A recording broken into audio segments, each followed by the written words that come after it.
Todo cambió mientras estabas en el hospital. Esta casa ya no es tuya. No tienes lugar aquí. Busca otro sitio donde vivir. Me quedé helada. La herida, aún sin cicatrizar, palpitaba dolorosamente.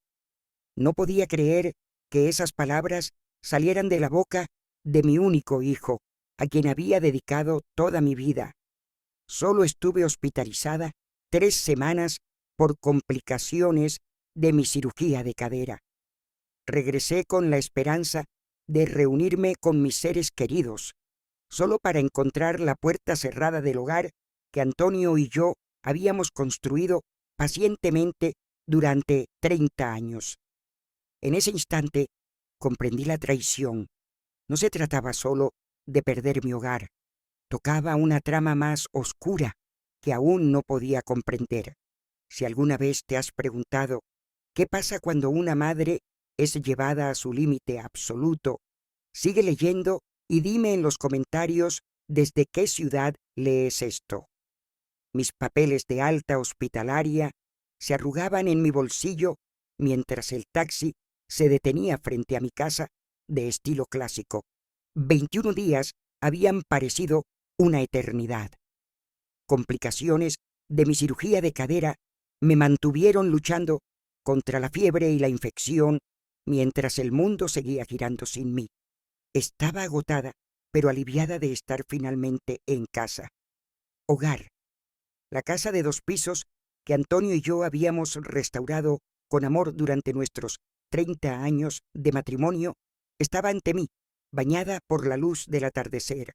Las rosas que planté décadas atrás aún florecían junto al camino, aunque claramente necesitaban cuidados tras mi ausencia. ¿Necesita ayuda con sus maletas, señora?, preguntó el conductor mirando mi bastón. Solo hasta la puerta, por favor, respondí, mi voz áspera por el aire seco del hospital. Mi hijo debería estar esperando. La puerta principal se abrió antes de que llegáramos. Ricardo, mi único hijo, estaba en el umbral, pero no con la sonrisa que esperaba. En cambio, su rostro mostraba una expresión que nunca le había visto. Fría, distante, resuelta. Su voz repetía ese mismo tono seco y formal. Detrás de él vislumbré movimiento en la sala. Su esposa, Verónica. ¿Y eran esos sus padres? Ricardo, ¿qué pasa?, pregunté avanzando. Él bloqueó la entrada sin moverse. No deberías haber venido. Te esperábamos mañana. El taxista dejó mi pequeña maleta a mi lado, sintiendo la tensión. Le pagué rápidamente, deseando de repente que no se fuera. No hay forma fácil de decir esto, continuó Ricardo mientras el taxi se alejaba. Las cosas cambiaron mientras estabas hospitalizada. Esta casa ya no es tuya. Un escalofrío me recorrió que no tenía nada que ver con mi cuerpo aún convaleciente. ¿De qué estás hablando? Hicimos arreglos. Los padres de Verónica necesitaban mudarse de Dallas, y esta casa tiene mucho más espacio del que necesitas. Los documentos ya están firmados. Tendrás que buscar otro sitio donde vivir. Mi mente luchaba por procesar sus palabras. ¿Documentos? Yo no había firmado nada. Ricardo, esto es absurdo. Déjame entrar a mi casa ahora mismo. Avancé de nuevo, apoyándome fuertemente en mi bastón. Esta vez, Verónica apareció a su lado. Su cabello rubio estaba perfectamente peinado y llevaba lo que reconocí de inmediato como mis pendientes de esmeraldas, regalo de Antonio por nuestro 25 aniversario. Isabel, dijo con esa falsa dulzura que había aprendido a identificar a lo largo de los años. Ya hemos empacado tus pertenencias personales. Están en cajas en el garaje. Podemos enviarlas a donde sea que te alojes. Detrás de ellos emergieron los padres de Verónica, Ramón y Claudia Esteves. Apenas los había visto más de unas pocas veces a lo largo de los años. Ramón, alto y elegantemente atlético, con pelo plateado, siempre me pareció arrogante. Claudia, con su expresión perpetuamente juzgadora, Nunca ocultó su desdén por mi modesta casa, la misma en la que ahora estaba como si fuera la dueña. Siento que haya llegado a esto, dijo Ramón sin sonar arrepentido en absoluto. Pero Ricardo dejó los arreglos muy claros. La casa fue transferida legalmente. Legalmente logré balbucear. Eso es imposible. Nunca firmé nada. El rostro de Ricardo se endureció. Poder notarial. ¿Recuerdas esos papeles que firmaste antes de tu cirugía para decisiones médicas? También incluían asuntos financieros. La revelación me golpeó como un puñetazo. Sí, había firmado una pila de documentos que me entregó mi propio hijo. Mientras estaba ansiosa por la operación, confié ciegamente en él. Ni siquiera leí más allá de la primera página. Me engañaste, dije. Las palabras sonaron huecas, insuficientes ante la magnitud de la traición. Hacemos lo mejor para todos, interrumpió Verónica. Esta casa es demasiado para que la mantengas sola. Ricardo la ha estado gestionando durante años. No vuelvas a aparecer por aquí, terminó Ricardo firmemente. Enviaremos tus cosas. La decisión es final. Me quedé allí, apoyada en mi bastón, mirando al hijo que había criado, al niño al que le contaba cuentos antes de dormir, al adolescente al que enseñé a conducir, al hombre cuya matrícula universitaria pagué trabajando turnos extra. Ahora era un extraño con el rostro de mi hijo. Esto es ilegal, dije suavemente. Y lo sabes. Está hecho, respondió fríamente. No lo hagas más difícil. Algo se rompió dentro de mí, pero no como esperaban, sin lágrimas, sin súplicas. Fue una claridad heladora, una determinación que no había sentido desde mis años supervisando el cumplimiento bancario. Disfrutadlo entonces, dije simplemente, dándome la vuelta. Disfrutad de todo. La confusión en sus rostros ante mi calma casi hizo que la devastación valiera la pena. Casi. Mientras cojeaba hacia el taxi al que había tenido la previsión de pedir que esperara, saqué mi teléfono no para llamar a la policía. Aún no. Eso vendría después, a mi tiempo, a mi manera. En lugar de eso, envié un solo mensaje a Gloria Echevarría. Plan B. La habitación del hotel en el centro de Phoenix era impersonal, pero limpia, un refugio temporal mientras recuperaba mi fuerza y claridad. Mis manos aún temblaban mientras me sentaba al borde de la cama mirando mi teléfono. Gloria respondió de inmediato. Mantente a salvo, estoy en camino. Gloria Echevarría y yo éramos amigas desde hacía 40 años, desde la universidad.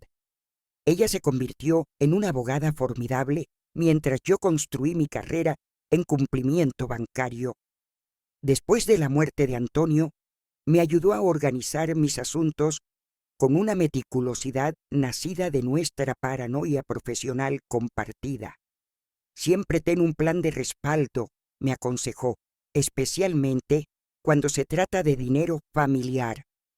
En ese momento pensé que exageraba. Ahora su previsión parecía casi profética. Un suave golpe en la puerta anunció su llegada. A pesar de la hora tardía, Gloria lucía impecable con su traje sastre, su pelo plateado recogido en su característico moño. Su expresión, sin embargo, era pura furia. Esos buitres miserables. Susurró con rabia mientras me abrazaba con cuidado, consciente de mi cuerpo aún convaleciente. ¿Estás bien? ¿Física o emocionalmente? Intenté sonreír sin lograrlo. Ambos. Puso su maletín en el escritorio y empezó a sacar archivos con eficiencia práctica. Estoy de pie, lo cual es algo. El resto dije, dejándome caer en la cama. Sigo pensando que voy a despertar y todo esto será una pesadilla causada por la fiebre. La expresión de Gloria se suavizó por un momento antes de recuperar su máscara profesional. Ya he iniciado el proceso, La documentación del fideicomiso es sólida. Antonio fue meticuloso. La transferencia de la casa no resistirá el escrutinio legal. ¿Cuánto tiempo, pregunté, para invalidar esta transferencia fraudulenta? Unas semanas, quizás meses, si deciden jugar sucio. Hizo una pausa. Pero Isabel, hay algo más. Algo que encontré mientras revisaba tus cuentas. Mi estómago se encogió. ¿Qué es? Retiros inusuales de tus cuentas de inversión durante tu hospitalización. Retiros grandes. Me entregó un extracto impreso. Lo escaneé rápidamente. Mi experiencia bancaria detectó inmediatamente las irregularidades. 5 transferencias por un total de más de $220,000. Todas a cuentas que no reconocía. Todas hechas con firmas digitales supuestamente mías. Mientras apenas estaba consciente en la UCI, susurré, sintiendo el peso total de la traición. No solo tomaron mi casa, han estado vaciando mis cuentas. Hay algo peor, continuó Gloria gravemente. Mi asistente legal hizo una verificación preliminar de los Esteves. Su negocio de consultoría inmobiliaria en Dallas tiene varias quejas que fueron misteriosamente retiradas antes de que comenzaran las investigaciones formales. Y el perfil de LinkedIn de Verónica muestra experiencia en 3 compañías hipotecarias que terminaron cerrando debido a violaciones regulatorias. Todo encajó con escalofriante claridad. ¿Están involucrados en algún tipo de fraude hipotecario? Gloria asintió. Y probablemente lo han estado planeando durante meses, esperando el momento adecuado. Tu hospitalización les dio la oportunidad perfecta para acelerar sus planes. Mi mente retrocedió a conversaciones del año pasado. El creciente interés de Verónica en mis finanzas. Las preguntas aparentemente casuales de Ricardo sobre mis cuentas bancarias y contactos. La base de esta traición se había construido mucho antes de mi cirugía. Ricardo, dije, su nombre atascándose en mi garganta. ¿Crees que él sabe lo que están haciendo? El silencio de Gloria fue respuesta suficiente. Le enseñé mejor que eso. Murmuré, apenas audible. Su padre también le enseñó mejor, replicó Gloria, su tono suave pero firme. La gente cambia, Isabel, especialmente cuando hay dinero involucrado. La pregunta ahora es, ¿qué quieres hacer al respecto? Cerré los ojos, sintiendo el peso de 17 años dedicados a construir una carrera, una familia, un hogar. Cuando los abrí, algo dentro de mí se había endurecido. Todo, respondí. Quiero hacer todo lo posible para reclamar lo mío y hacer que enfrenten las consecuencias. Todos, incluso Ricardo. La ceja de Gloria apenas se arqueó. Sin cláusula de protección maternal, dije. Él tomó su decisión. Decirlo dolió, pero era verdad. Si está involucrado en algo ilegal, merece lo que le espera. Ella asintió, satisfecha con mi determinación. Entonces tendremos que ser inteligentes, estratégicas. Tengo contactos en la unidad de crímenes financieros del FBI que estarían muy interesados en lo que hemos descubierto. Yo también tengo algunos contactos, respondí, pensando en antiguos colegas. Pero no quiero moverme demasiado rápido. Creen que estoy derrotada, una anciana indefensa que se retirará tranquilamente. Esa percepción nos da una ventaja. ¿Qué estás pensando? Metí la mano en mi bolso y saqué una pequeña libreta negra, mi salvavidas durante mis años bancarios. Primero, documentamos todo, cada retiro, cada documento falsificado, cada mentira dicha. Luego, seguimos el rastro del dinero. Si están montando un fraude, habrá patrones. Gloria sonrió, esa sonrisa afilada y depredadora que recordaba de nuestra juventud. Y entonces dije sintiendo una fría determinación recorrer mis venas. Hacemos saltar la trampa cuando menos lo esperen. Empezamos a esbozar el plan. Mi teléfono vibró con un mensaje de Ricardo. Mamá, necesitamos las contraseñas de tus cuentas de inversión para transferir los fondos restantes para tu cuidado. Envíalas lo antes posible. Le mostré el mensaje a Gloria, quien negó con la cabeza con disgusto. ¿Qué digo?, pregunté. Nada todavía, respondió. Deja que se pregunten, deja que se preocupen. Asentí, dejando el teléfono a un lado.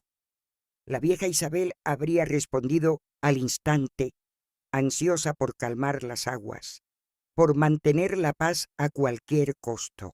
Pero esa Isabel se había quedado atrás en la puerta de la casa que me robaron. Esta Isabel jugaba a largo plazo, refugiada en una habitación de hotel. Reconecté con mi mejor amiga y abogada, Gloria, quien reveló noticias impactantes.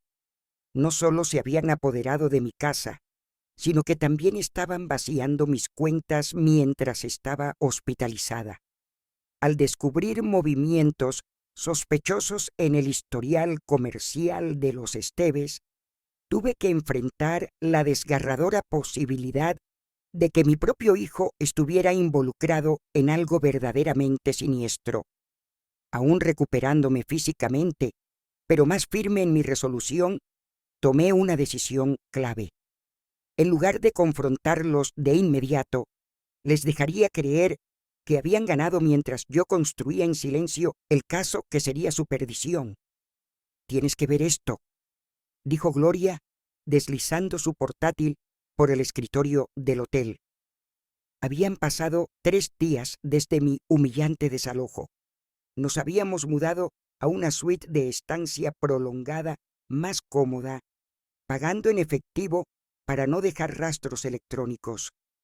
Mi fuerza física regresaba lentamente, aunque las heridas emocionales seguían abiertas.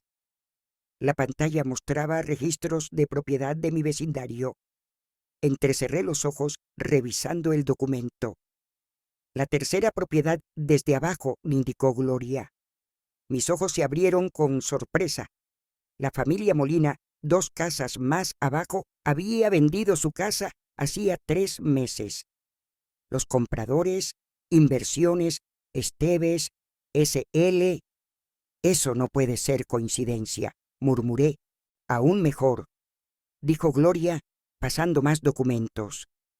La familia Herrera de enfrente había vendido a la misma compañía el mes pasado. Y la pareja de jubilados de la esquina ya tenía su casa bajo contrato con ese mismo comprador. Están comprando todo el vecindario, susurré, viendo cómo tomaba forma el esquema. ¿Pero por qué? Gloria abrió una solicitud de zonificación presentada al Departamento de Planificación de la ciudad hacía 2 semanas, mientras yo todavía estaba en el hospital. Presentaron esta propuesta para cambiar la zonificación de toda la manzana de residencial unifamiliar a comercial de uso mixto. La noticia me golpeó como un puñetazo. Mi vecindario estaba justo al borde del distrito en rápida expansión del centro de Phoenix. Con la nueva zonificación, los valores de las propiedades se dispararían. Están usando mi casa como cuartel general mientras compran las otras casas a su alrededor, dije, entendiendo de repente cómo encajaban todas las piezas. En cuanto controlen suficiente parte de la manzana, pueden forzar el cambio y los valores al menos se triplicarán. Gloria terminó. Con los precios actuales del mercado, hablamos de una ganancia potencial de entre 15 y 20 millones de dólares. Mi experiencia bancaria captó inmediatamente la magnitud del plan, pero necesitaban un capital inicial enorme para empezar a comprar. ¿De dónde lo sacarían? La expresión de Gloria se ensombreció. Ahí es donde se pone preocupante. Le pedí a un amigo investigador que revisara algunos registros. Los Esteves tienen un historial en Dallas. Identifican propietarios vulnerables, en su mayoría personas mayores o con problemas financieros y usan préstamos predatorios para apoderarse de sus propiedades. Fraude hipotecario, dije, recordando bien el término de mis años en el banco. Exacto. Ofrecen refinanciaciones demasiado buenas para ser verdad. Manipulan las tasaciones con informes falsos y estructuran los préstamos de tal manera que inevitablemente fracasan. Cuando los propietarios no pueden pagar, ellos entran y compran las propiedades por una fracción de su valor. Pensé en mis vecinos, muchos de ellos ancianos, viviendo con ingresos fijos en casas que habían poseído durante décadas, víctimas perfectas. Y mis cuentas, el dinero que han estado transfiriendo, es seguramente el capital inicial. Necesitaban fondos para las primeras compras y para cubrir los gastos hasta que el plan diera sus frutos. Mi cartera de inversiones era la fuente más conveniente. La crueldad calculada de todo ello me dejó sin aliento.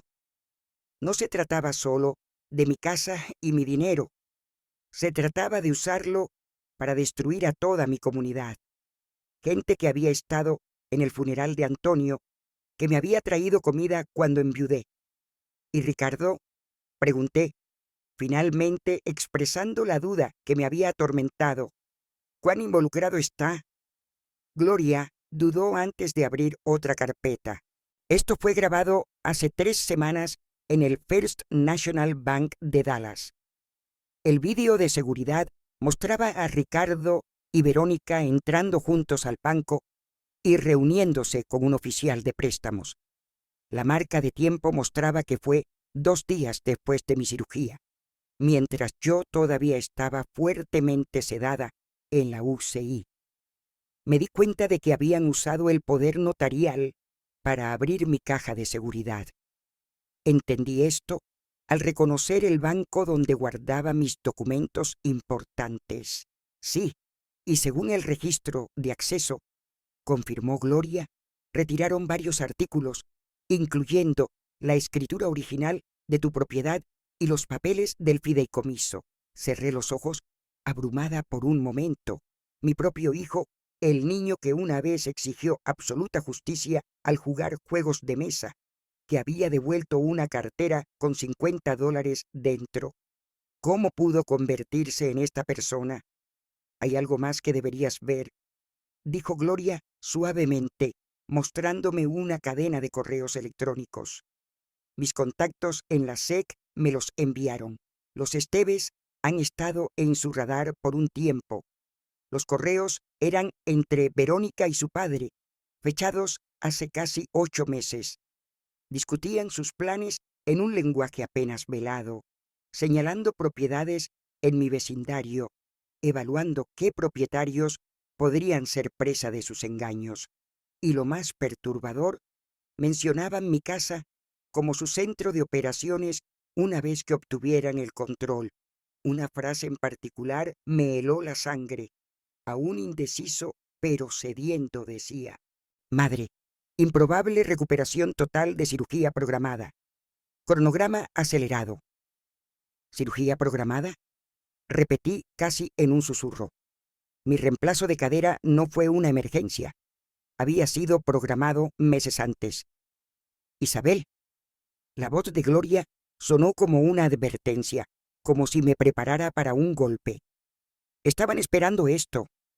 Sabían que estaría vulnerable después de la cirugía. Continué, la horrible verdad amaneciendo en mí. Contaban con ello. No sabemos si Ricardo entendía todo el alcance. Empezó Gloria. Basta. Levanté la mano, incapaz de aceptar más excusas para mi hijo. Él sabía suficiente. Sabía que querían mi casa, mi dinero. Sabía que planeaban algo mientras yo estaba incapacitada. El dolor de esa certeza era más agudo que cualquier bisturí quirúrgico. Mi propio hijo no solo me había traicionado, sino que lo había hecho con cálculo y frialdad.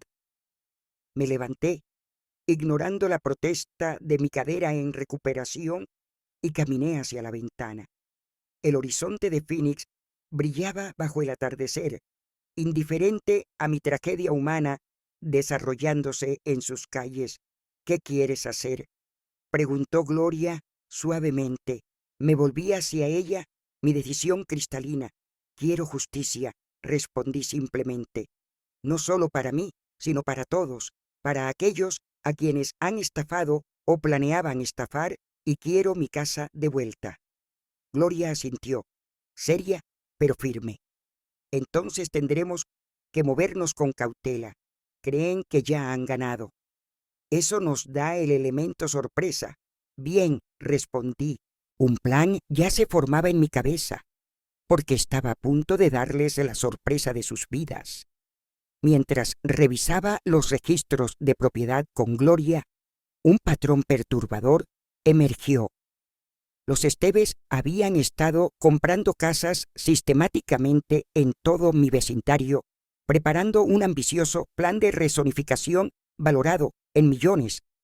La traición dolió aún más cuando descubrí pruebas de que Ricardo no era solo un oportunista pasivo. Había conocido los planes durante meses.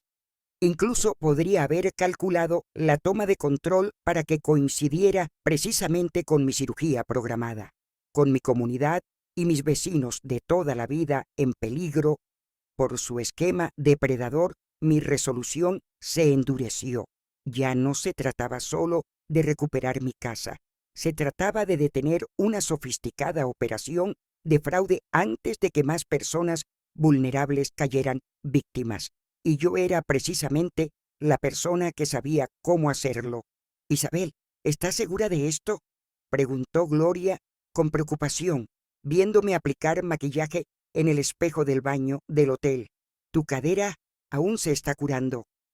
Pasé 21 días en esa cama de hospital sintiéndome indefensa, respondí aplicando lápiz labial con mano firme.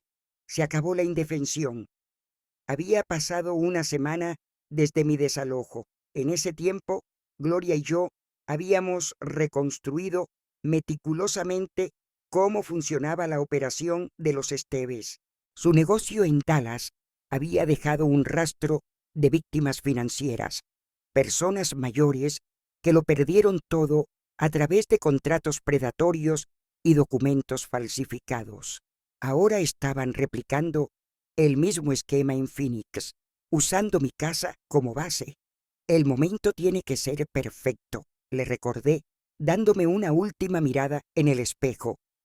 Mi elegante traje pantalón gris y joyas discretas proyectaban exactamente la imagen que quería. No una anciana derrotada, sino una profesional bancaria con décadas de experiencia. Los agentes están callados, confirmó Gloria. Están listos. Solo actuarán cuando demos la señal. Después de descubrir la magnitud de la estafa, habíamos llevado nuestras pruebas a la unidad de crímenes financieros del FBI. Los agentes se llevaban meses construyendo un caso contra los Esteves, pero carecían del acceso interno que ahora podíamos ofrecer. Hicimos un trato. Retrasarían los arrestos inmediatos para permitirnos reunir pruebas más sólidas y a cambio yo tendría prioridad en la recuperación de mis activos. Recuerda, necesitamos pruebas documentadas de que están usando mi identidad y mi información financiera. Recité los puntos clave de nuestra estrategia: acceso bancario, firmas falsificadas, reconocimiento explícito del plan. Sin esos documentos, podrían alegar que entregué todo voluntariamente. Gloria asintió mientras revisaba su reloj. La cita semanal de Verónica en el salón empieza en 30 minutos. Estará fuera al menos 2 horas. Ramón y Claudia están en una visita inmobiliaria al otro lado de la ciudad. Y Ricardo, según su calendario, no volverá del trabajo hasta las 5:00. Perfecto. La rutina predecible de mi hijo, que una vez encontré entrañable, era ahora mi ventaja estratégica. Respiré hondo para estabilizarme. Vamos. El taxi me dejó a 2 manzanas de mi casa. Caminé lentamente, usando el bastón más como fachada de fragilidad que por necesidad real de apoyo. El vecindario parecía el mismo de siempre, con jardines bien cuidados, casas antiguas y el gran roble en la esquina donde Ricardo había construido una casa en el árbol. Sin embargo, todo se sentía diferente para mí, manchado por la certeza de lo que estaba sucediendo en secreto. Al acercarme a la casa, noté cambios sutiles. Las rosas que había cuidado durante tantos años habían desaparecido, reemplazadas por plantas genéricas de bajo mantenimiento. Los muebles del porche que Antonio y yo habíamos restaurado ya no estaban. La transformación había comenzado, borrando las huellas de nuestra familia. No fui a la puerta principal, preferí rodear la casa hasta la entrada lateral, la que daba a la cocina y que, en mi prisa por ir al hospital, había olvidado cerrar con llave. Durante años había sido nuestro secreto. Ricardo, de adolescente, la usaba para entrar a escondidas después del toque de queda, pensando que yo no lo sabía. La llave giró fácilmente en la cerradura. Entré en silencio, captando apenas el sonido de voces desconocidas provenientes de mi estudio. Siguiendo el sonido, me detuve frente a la puerta entreabierta. El cierre con la familia Molina está programado para el viernes, dijo una voz masculina que reconocí como la de Ramón Esteves. Una vez hecho eso, controlaremos el 40% de la manzana. ¿Y la propiedad Herrera? Preguntó otra voz desconocida. Eso ya está resuelto. Usamos las credenciales bancarias de la señora Reyes para asegurar la financiación. Limpio como una patena. Mi mano agarró mi bastón con fuerza. Estaban usando mi nombre y mi reputación bancaria para orquestar sus fraudes, exactamente lo que necesitábamos probar. Activé la grabadora de mi teléfono antes de empujar la puerta para abrirla. La escena se congeló como una pintura. Ramón Esteves, sentado detrás del escritorio antiguo de Antonio, su socio de pie junto a la ventana, todos mirándome con puro asombro.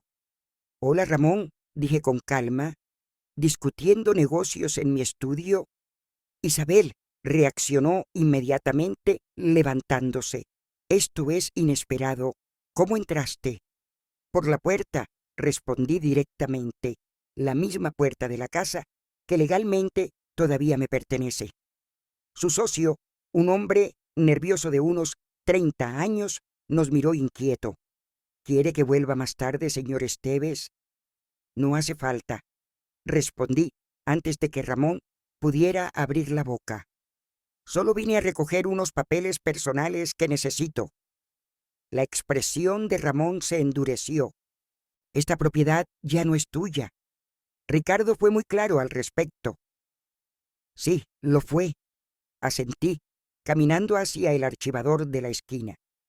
«Muy claro sobre sus intenciones, tan claro como que estáis usando mis credenciales bancarias para vuestras operaciones de financiación». El color desapareció del rostro de Ramón. «No sé de qué estás hablando». Abrí el cajón del archivador y saqué una carpeta al azar. «La propiedad Herrera, usando mis datos para asegurar fondos. Acabo de oíros discutirlo». El socio empezó a retroceder hacia la salida. «Señor Esteves, creo que será mejor que me vaya». «Isabel está confundida», dijo Ramón bruscamente. «Su reciente hospitalización afectó su estado mental, ¿verdad, Isabel?» Sonreí fríamente mientras cerraba el cajón. «Mi mente está perfectamente clara, lo suficiente para entender lo que tú, Claudia y Verónica estáis tramando, lo suficiente para preguntarme si mi hijo entiende verdaderamente las consecuencias legales del fraude que está facilitando». El rostro de Ramón cambió. La máscara de preocupación se disolvió para revelar una amenaza pura y calculada. «No tienes pruebas de nada, y aunque las tuvieras, Nadie te creería por encima de tu propio hijo. Ahora vete antes de que llame a la policía y te hagan sacar por allanamiento. Asentí como si evaluara sus palabras. Tienes razón en una cosa, Ramón. La prueba es esencial. Levanté mi teléfono mostrando claramente la aplicación de grabación. Por eso me aseguré de conseguirla. Sus ojos se abrieron con furia, borrando cualquier sorpresa. «Dame ese teléfono». No lo creo. Retrocedí hacia la puerta, mi corazón latiendo con fuerza, aunque exteriormente aparentaba calma. Tengo lo que vine a buscar.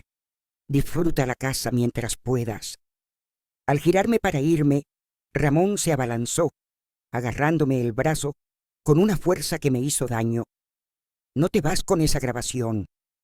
No había anticipado una confrontación física. Un dolor agudo atravesó mi cadera aún en recuperación mientras luchaba por mantenerme en pie. «Suéltame», exigí, alzando la voz intencionadamente. «Primero el teléfono», gruñó, intentando arrebatármelo con la otra mano. En ese instante, la puerta principal se abrió de golpe. «FBI, manos donde podamos verlas». Los agentes Ríos y Méndez irrumpieron, armas en mano. Ramón se congeló, luego soltó mi brazo lentamente, levantando las manos. Nuestro plan de contingencia, activado por la aplicación de botón de pánico de mi teléfono, había funcionado perfectamente. Isabel Reyes se acercó la agente Ríos mientras su compañero aseguraba a Ramón. «¿Está bien?» «Sí», respondí, apoyándome en el marco de la puerta. «Y creo que tengo algo que les interesará mucho». Tomando un riesgo calculado, había regresado a mi casa, aprovechando la ausencia de Verónica y entrando por una puerta lateral olvidada para sorprender a Ramón Esteves en medio de la discusión de sus fraudes. Cuando se vio confrontado, su sorpresa inicial se transformó en una actitud amenazante, forzando a nuestros contactos del FBI a intervenir antes de lo planeado. Aunque la confrontación se volvió física, logré asegurar la prueba que necesitábamos, una grabación donde Ramón admitía explícitamente usar mis credenciales bancarias en su esquema. Mientras se lo llevaban esposado, comprendí que esto era solo el principio del desmantelamiento de toda su operación.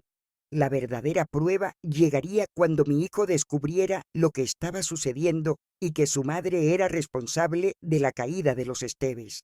La oficina del FBI era impersonalmente fría, paredes beige, muebles funcionales, un ligero olor a café y papel. Esperé en una sala de interrogatorios, mi cadera doliendo a pesar del analgésico extra fuerte que el agente Ríos me había ofrecido.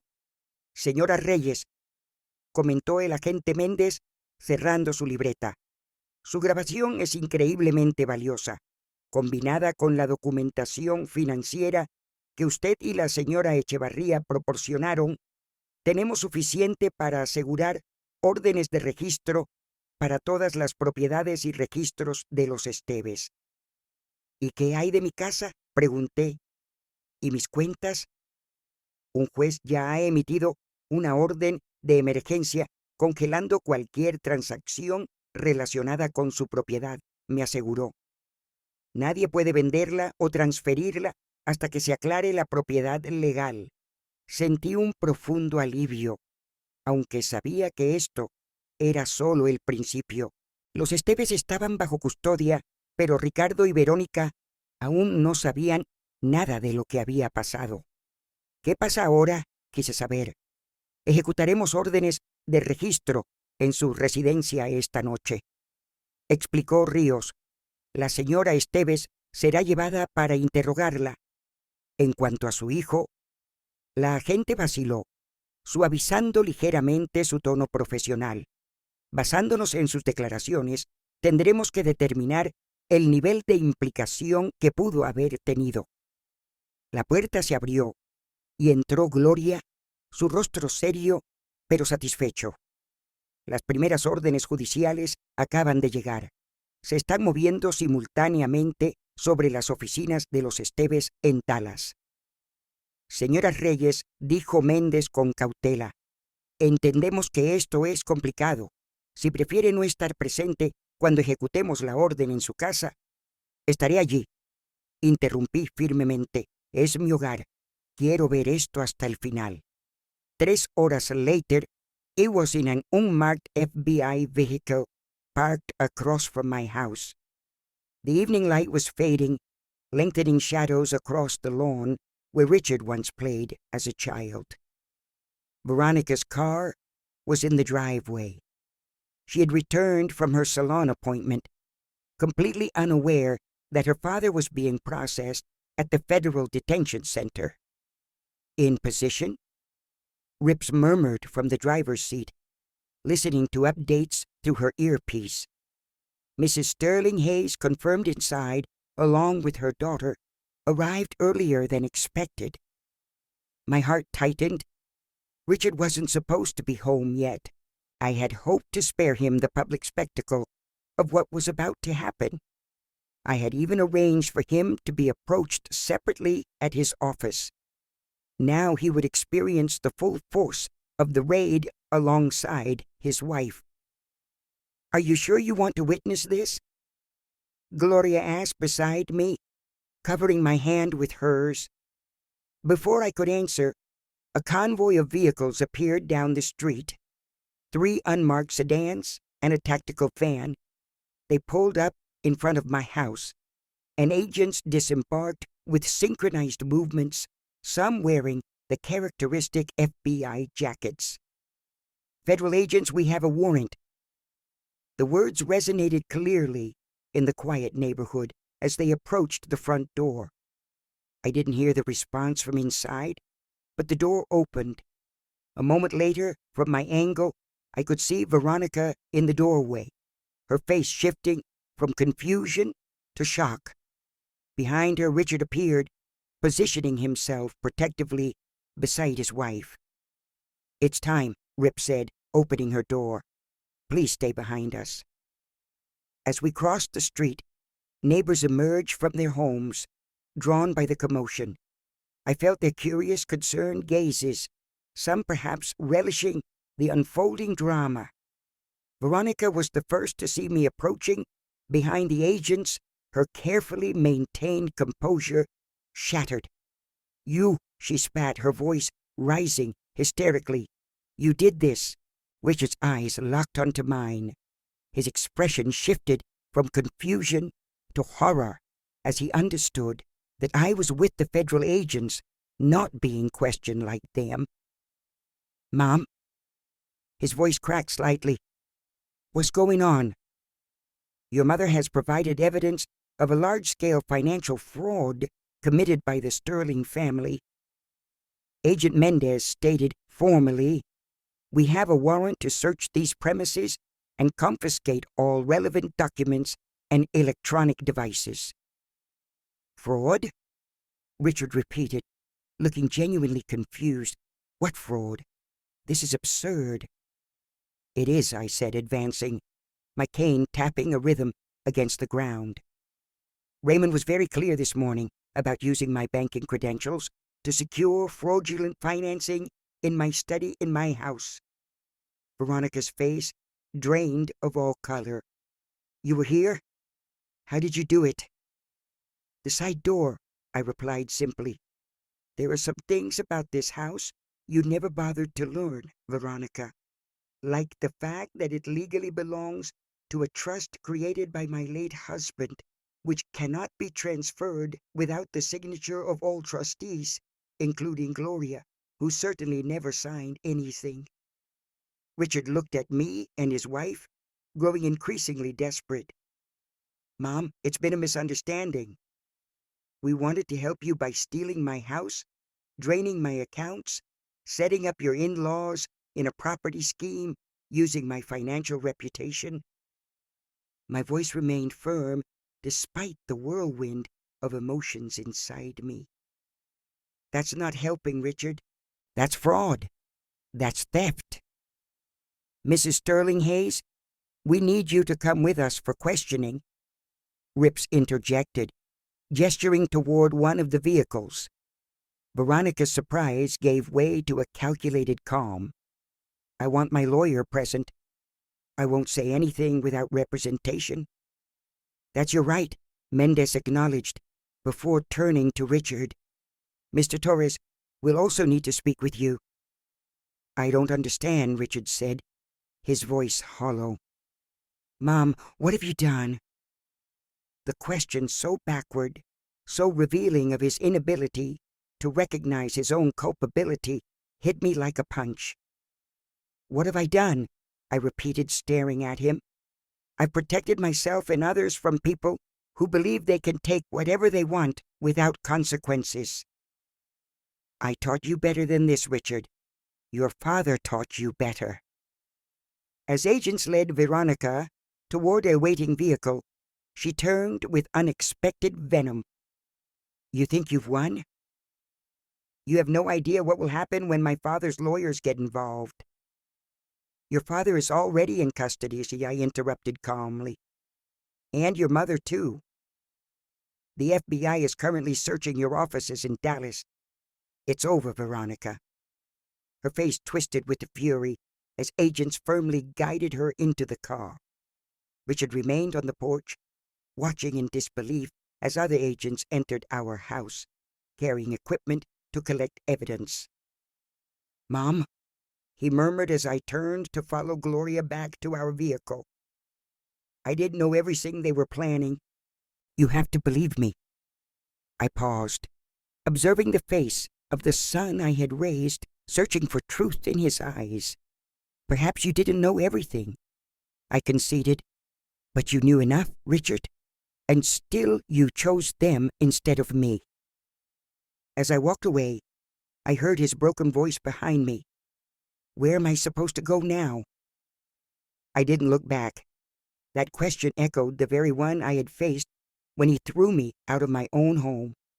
The symmetry was not lost on me, but unlike my son, I found no satisfaction in his anguish, only a profound sadness for what we had both lost. Some betrayals, I was learning, leave wounds too deep for simple forgiveness. As FBI agents searched my house, arrested Veronica and questioned Richard, I watched from across the street, torn between vindication and pain. The confusion on my son's face when he realized I had orchestrated his downfall soon transformed into desperate denial, claiming ignorance of the plan.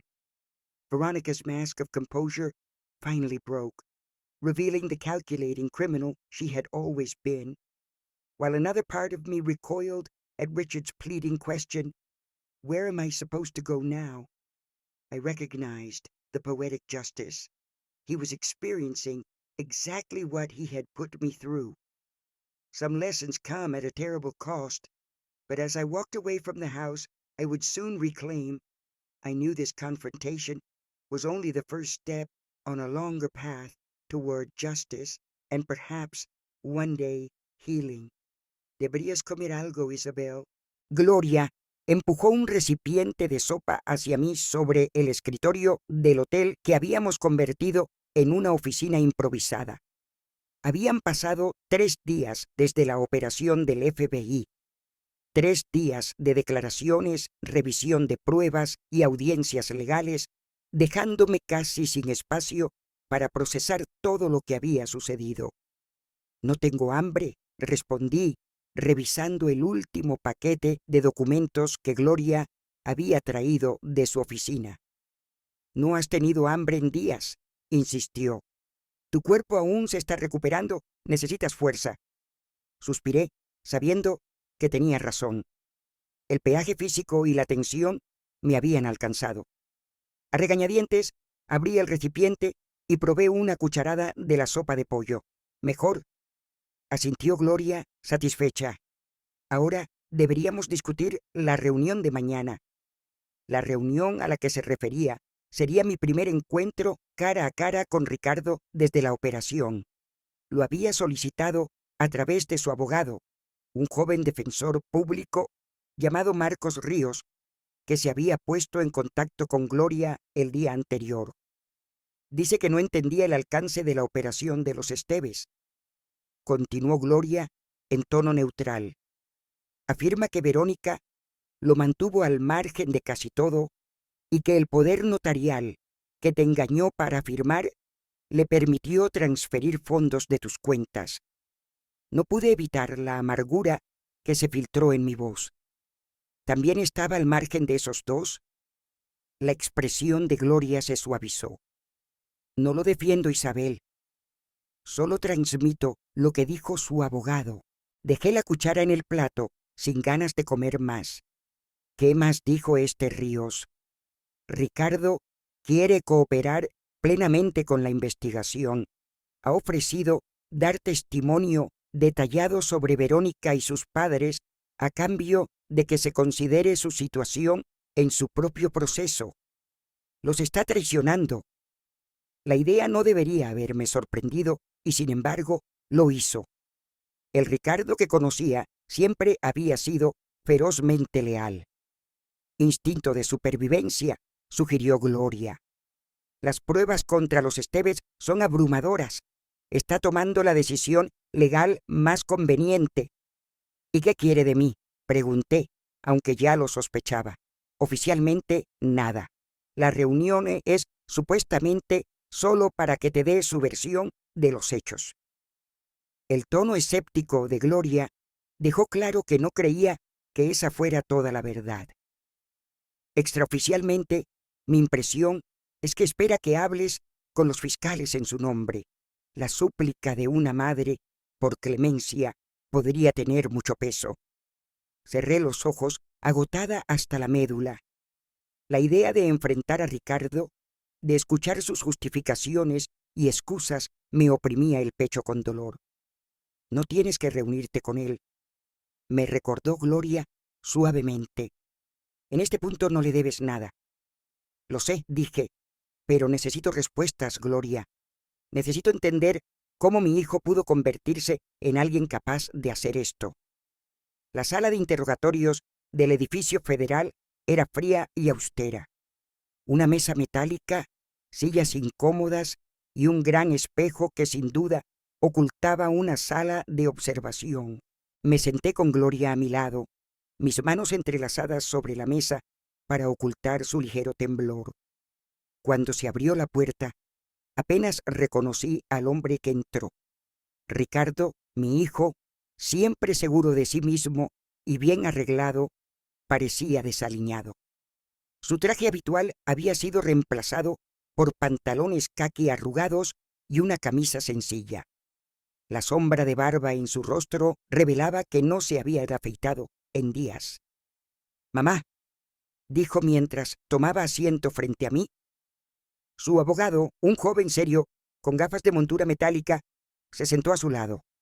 «Ricardo», saludé, intentando mantener la voz firme. Un tenso silencio se extendió entre nosotros. Ninguno de los dos sabía cómo empezar esta conversación imposible. «Señora Reyes», habló finalmente Marcos Ríos. «Mi cliente solicitó esta reunión para aclarar ciertos aspectos de la situación que cree han sido malinterpretados». «Estoy escuchando», respondí, mi mirada fija en Ricardo, no en su abogado.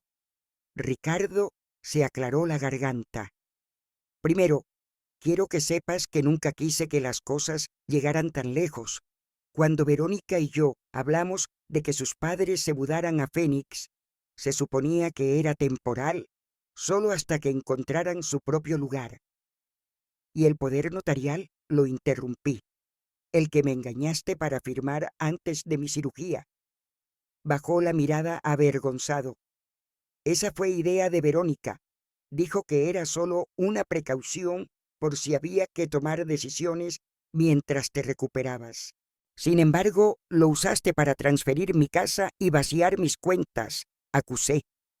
Dudó mirando a su abogado, quien apenas asintió. «Eso fue todo, Verónica y Ramón. Dijeron que estaban moviendo algunos fondos a inversiones más seguras para tu jubilación. No sabía que en realidad estaban robando». Observé su rostro buscando la verdad en sus ojos. Había desesperación, sin duda, miedo. ¿Pero era remordimiento genuino o solo pesar por haber sido atrapado? ¿La casa? Insistí. Tú mismo me dijiste que no podía volver. Te paraste en la puerta de la casa que tu padre y yo construimos y me dijiste que ya no era mía. Sus ojos se fijaron en la mesa. Verónica me convenció de que era lo mejor. Me dijo que la casa era demasiado para ti, que estarías más feliz en una comunidad de jubilados. Tragó saliva. Pensé que te estábamos ayudando, añadió, refiriéndose a echarme con solo la ropa puesta y dejar mis pertenencias personales en cajas en el garaje. La calma que había mantenido empezó a resquebrajarse. Eso no es ayudar, Ricardo, eso es crueldad. Lo sé, murmuró. Ahora lo sé. ¿Qué tenían contra ti? Solté la pregunta que me había atormentado durante días. ¿Verónica y sus padres? ¿Qué poder tenían sobre ti para que traicionaras así a tu propia madre? Ricardo levantó la cabeza de repente, sorprendido. Su abogado se movió incómodo. Señora Reyes, intervino Marcos Ríos. Deberíamos centrarnos en... No, interrumpió Ricardo. Ella merece saberlo. Respiró hondo. Hace 3 años hice algunas malas inversiones. Perdí mucho dinero, nuestros ahorros, parte de nuestro fondo de jubilación. Estaba desesperado por recuperarlo antes de que Verónica se enterara. Ramón se ofreció a ayudar. Dijo que tenía oportunidades de inversión seguras. ¿Te prestó dinero? Adiviné. Ricardo asintió, su expresión abatida al principio. Sí. Luego se complicó más. Firmé papeles. Me involucré en sus negocios sin entender realmente de qué se trataban. Para cuando me di cuenta de lo que estaba pasando, ya estaba atrapado en varios de sus fraudes. Tenían influencia sobre ti, observó Gloria. Me tenían en sus manos, corrigió Ricardo amargamente. Verónica dejó claro que si no cooperaba con sus planes, su padre se aseguraría de que yo cargara con toda la culpa. Intenté procesar esta nueva información, intentando reconciliarla con el hijo que creí conocer. ¿Y mi casa? ¿Mis cuentas? Una prueba de lealtad, admitió, encogiéndose de hombros avergonzado, para demostrar que estaba comprometido con la operación. Verónica dijo que una vez que se rezonificara el terreno del vecindario, ganaríamos suficiente dinero para que pudiera ubicarte cómodamente en otro lugar. ¿De verdad creíste eso? No pude ocultar la incredulidad en mi voz. Quería creerlo, respondió suavemente. Era más fácil que aceptar lo que realmente estaba haciendo. La brutal sinceridad de esas palabras me golpeó. Por primera vez desde que comenzó esta pesadilla, vislumbré al hijo que recordaba, el chico que, cuando lo pillaban mintiendo, finalmente admitía la verdad, por mucho que doliera. Ricardo, dije con cuidado, ¿qué me estás pidiendo exactamente hoy? Por primera vez, sostuvo mi mirada. Nada, mamá. No merezco tu ayuda ni tu perdón. Solo... Su voz se quebró ligeramente. Necesitaba que supieras que nunca quise hacerte daño. Fui débil y tuve miedo. Tomé decisiones terribles. Lo que pase ahora, lo aceptaré. La simplicidad y dignidad de su respuesta, tan diferente de las excusas desesperadas que había imaginado, me desarmó. Antes de que pudiera responder, un golpe en la puerta nos interrumpió. Entró la agente Ríos, asintiendo, disculpándose. Disculpen la interrupción, pero tenemos un asunto urgente. Señora Reyes, ¿podría salir un momento? En una fría y aséptica sala de interrogatorios del edificio federal, finalmente enfrenté a mi hijo, buscando respuestas a la traición que destrozó a nuestra familia. En lugar de las excusas que esperaba, Ricardo reveló una verdad más compleja y dolorosa. se había enredado con los negocios turbios de los Esteves años atrás por desesperación económica, convirtiéndose en su peón a través del chantaje y la manipulación. Aunque su explicación no justificaba lo que había hecho, admitir que la transferencia de la casa fue una prueba de lealtad diseñada por Verónica me ofreció el primer atisbo del hijo que creí conocer bajo las capas de miedo y debilidad. Justo cuando esa dolorosa revelación comenzaba a cambiar mi comprensión de las cosas, la agente Ríos irrumpió con noticias urgentes, insinuando un nuevo giro en un caso cada vez más enrevesado. A pesar de todo, me encontré preguntándome si quizás, en medio de esta devastación, podrían nacer las primeras y frágiles semillas de redención. Aún no el perdón, eso parecía imposible, pero quizás la comprensión. La agente Ríos me llevó a una pequeña sala de conferencias al final del pasillo. Gloria la siguió de cerca, su semblante normalmente imperturbable, algo alterado, lo que me puso inmediatamente en alerta. ¿Qué ha pasado?, pregunté en cuanto se cerró la puerta detrás de nosotras.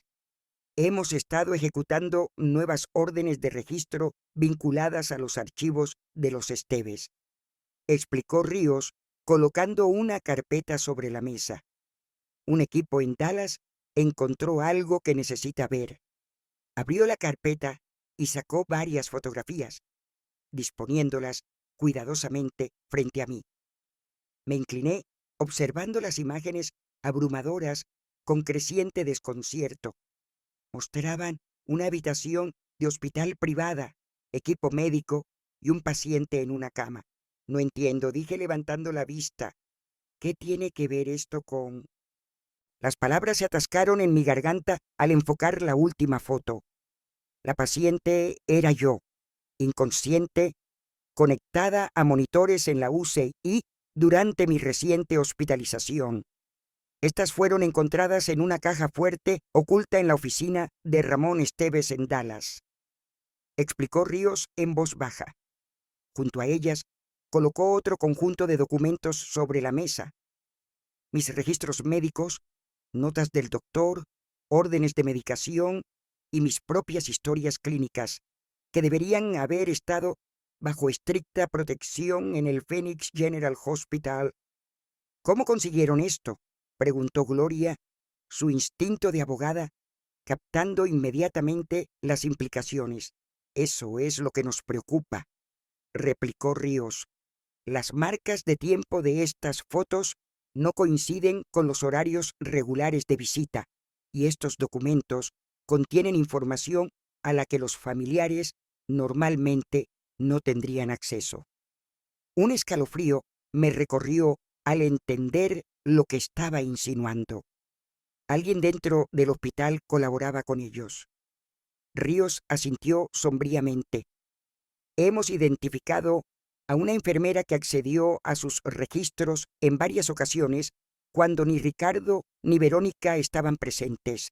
Los registros telefónicos muestran múltiples llamadas entre esta persona y Ramón Esteves. ¿Pero por qué?, pregunté, intentando entender por qué me vigilarían tan de cerca. El rostro de Gloria se había puesto pálido mientras examinaba los documentos. Isabel, mira estas notas de medicación. Seguí su dedo hasta una nota en uno de los gráficos. Un ajuste de dosis en mi manejo del dolor posquirúrgico. La prescripción original había sido tachada y reemplazada por una dosis mayor escrita con otra letra. Tu recuperación tardó más de lo esperado, explicó Ríos con cuidado. La infección que te mantuvo hospitalizada 21 días en lugar de los 5 a 7 habituales. Estamos investigando si pudo haber sido causada deliberadamente. La implicación me golpeó como un golpe físico. ¿Estás diciendo que intentaron...? No pude terminar la frase. No estamos haciendo ninguna acusación todavía, aclaró Ríos inmediatamente. pero estamos investigando la posibilidad de que alguien pueda haber intentado deliberadamente prolongar tu hospitalización para darles más tiempo a los Esteves para ejecutar sus planes. Me agarré al borde de la mesa, sintiéndome mareada de repente. La idea de que alguien hubiera manipulado mi tratamiento médico, arriesgando mi vida, era casi imposible de comprender. ¿Ricardo sabe de esto?, logré preguntar. Aún no, respondió ella. Queríamos informarte primero debido a la naturaleza muy personal de este descubrimiento. Gloria colocó su mano sobre la mía, su expresión grave. Isabel, si alguien alteró intencionadamente tu cuidado, este caso escala significativamente. Ya no hablamos solo de fraude y abuso de ancianos, sino posiblemente de intento de... Lo sé, interrumpí, incapaz de escuchar esas palabras en voz alta. La posibilidad era demasiado monstruosa para confrontarla directamente. Hay algo más, continuó Ríos con visible incomodidad. Encontramos una póliza de seguro de vida a tu nombre contratada hace 6 meses. El beneficiario figura como Ricardo Torres. Sentí que la habitación daba vueltas. Ricardo lo sabía, susurré, desmoronándose los últimos fragmentos de esperanza por mi hijo. Tenía que saberlo. No necesariamente, advirtió Ríos. La solicitud lleva su firma, pero ya hemos identificado varios documentos falsificados en este caso. Necesitamos investigar más antes de sacar conclusiones. Cerré los ojos, intentando resistir esta nueva ola de traición. Si Ricardo estaba al tanto de estas maniobras, si había sido cómplice de una amenaza contra mi vida, entonces todo lo que me dijo en la sala de interrogatorios era una mentira. Esa imagen de mi verdadero hijo, que creí haber visto, no era más que otra manipulación. Necesito verlo de nuevo, dije, abriendo los ojos con renovada resolución. Ahora mismo. Señora Reyes, con esta nueva información, le aconsejamos que no lo haga, empezó Ríos. Necesito ver su cara cuando oiga esto. Insistí, así sabré si lo sabía. Después de 21 años como oficial de cumplimiento y toda una vida como madre, había desarrollado una habilidad casi sobrenatural para detectar mentiras. Tenía que mirar a Ricardo a los ojos cuando cayera esta bomba. Ríos dudó, luego asintió. Íbamos a interrogarlo sobre estos hallazgos de todos modos. Si insiste en estar presente, podemos arreglarlo. Cuando volvimos a la sala, Ricardo y su abogado hablaban en voz baja. Su abogado se inclinó hacia adelante, inmediatamente alerta. Agente Ríos, mi cliente ha cooperado plenamente. Si está insinuando que participó en algún tipo de... No estoy insinuando nada todavía, interrumpió Ríos. Estoy pidiendo una explicación sobre estos documentos. No puedo explicarlo porque no tuve nada que ver. La voz de Ricardo se elevó en pánico. Verónica manejaba todos nuestros asuntos de seguros. Dijo que estábamos actualizando nuestras pólizas. Firmé lo que me puso delante. El miedo crudo en sus ojos, no solo miedo a las consecuencias, sino verdadero horror por lo que se había hecho, reveló más que cualquier palabra. Mi hijo había sido débil, ingenuo y moralmente frágil, pero no creía que hubiera participado conscientemente en un plan que pudiera haber puesto en peligro mi vida. ¿Te das cuenta de lo que esto significa, Ricardo?, pregunté en voz baja. Tu esposa y sus padres podrían haber estado planeando algo mucho peor que solo robar mi casa. Se cubrió el rostro con las manos, sus hombros empezaron a temblar. Oh, Dios, susurró, ¿qué he hecho? ¿Qué he permitido que suceda? Ver a mi hijo confrontar la magnitud de la traición de su esposa, ver su genuino horror ante la posibilidad de que pudieran haberme hecho daño físico, me provocó una inesperada ola de compasión.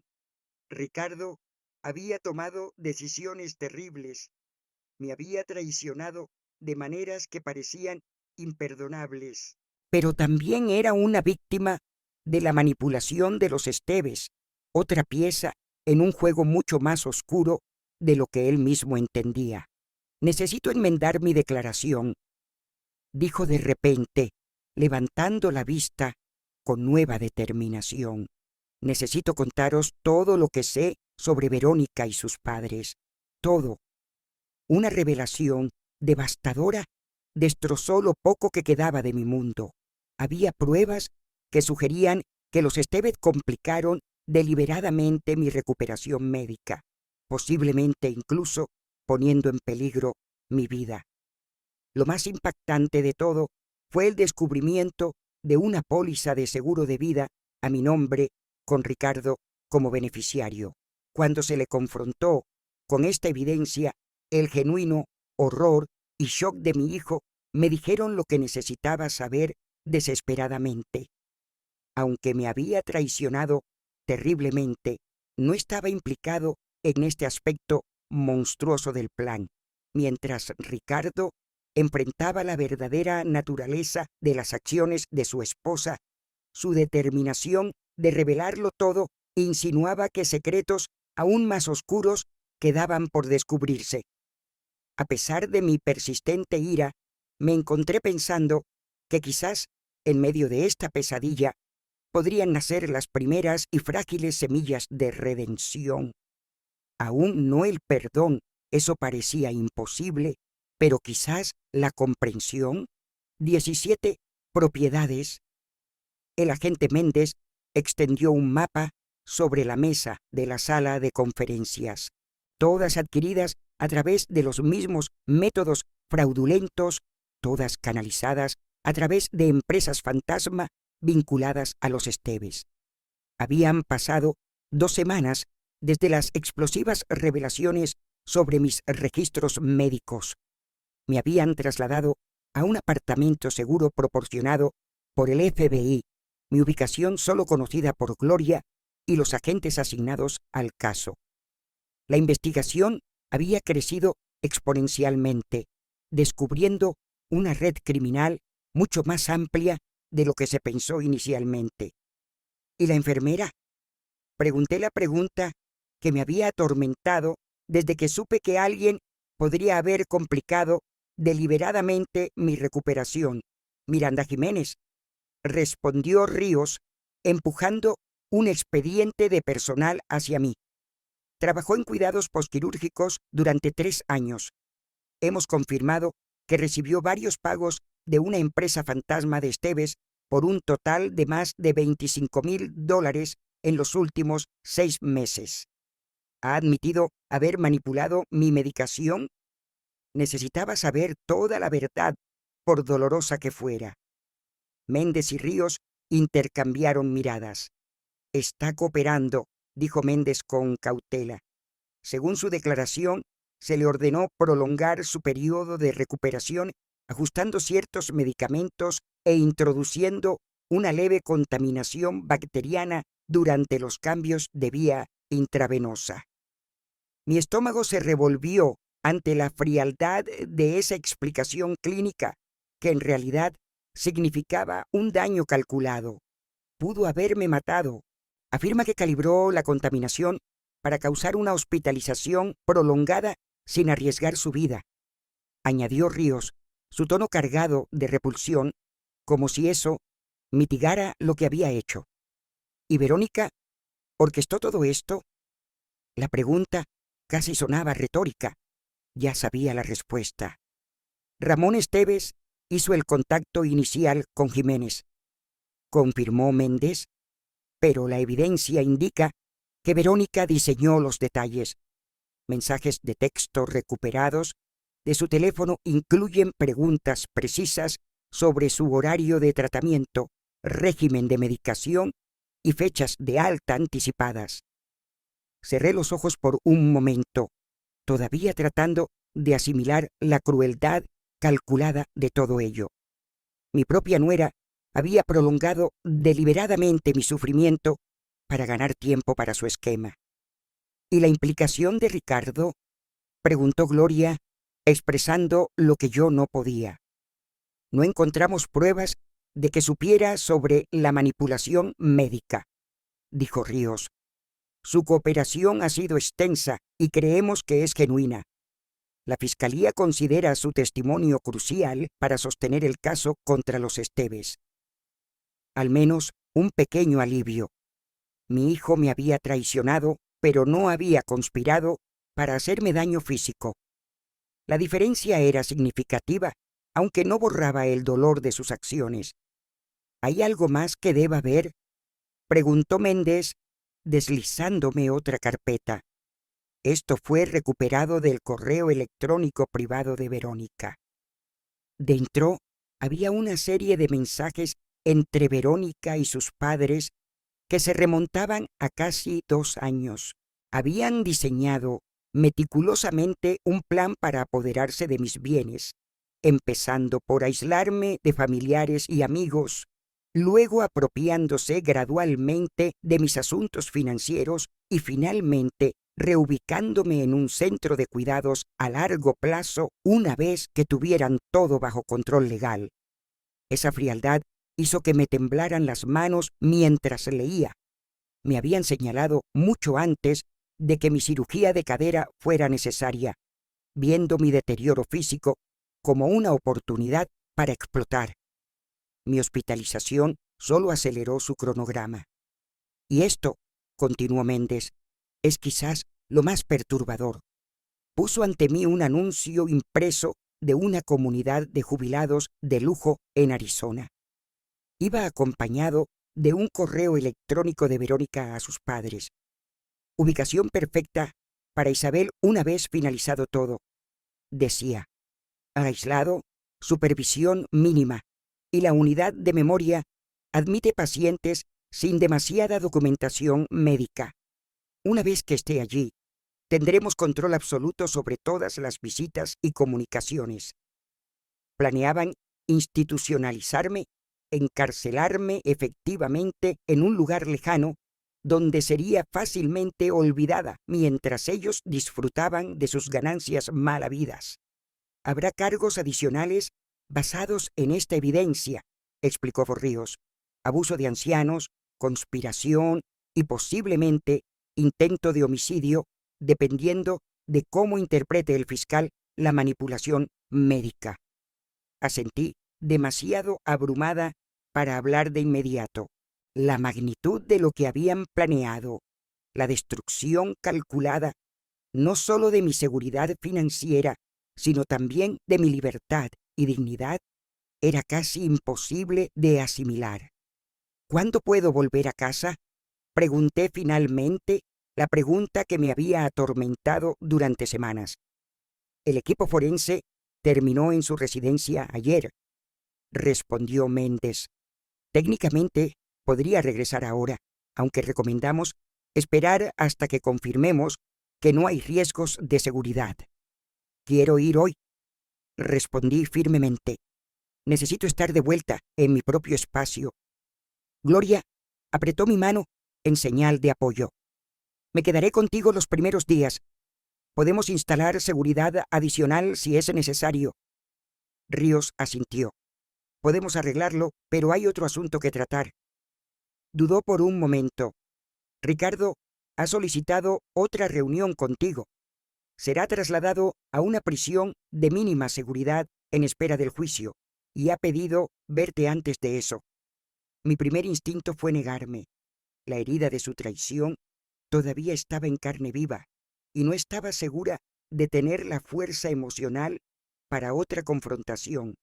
Sin embargo, algo dentro de mí, quizás la madre que recordaba al niño que una vez fue, no pudo rechazar esa petición. Mañana por la mañana, si le parece bien, respondió Ríos cuando pregunté directamente. Después de eso, sus visitas serán muy limitadas hasta que concluyan los procedimientos legales. Asentí lentamente. Lo veré entonces. Esa misma tarde, estaba en mi porche con la llave en la mano, dudando antes de meterla en la cerradura.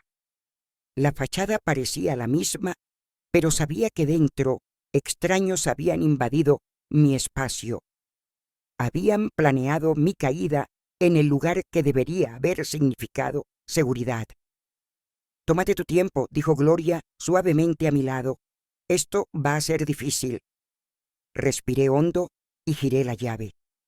El aroma familiar de mi hogar, el brillo de la madera, los libros antiguos, el ligero rastro de lavanda de los saquitos que colocaba en los armarios, estaba ahora cubierto por perfumes extraños y productos de limpieza. Había rastros de la breve ocupación de los Esteves en detalles sutiles, los muebles apenas movidos.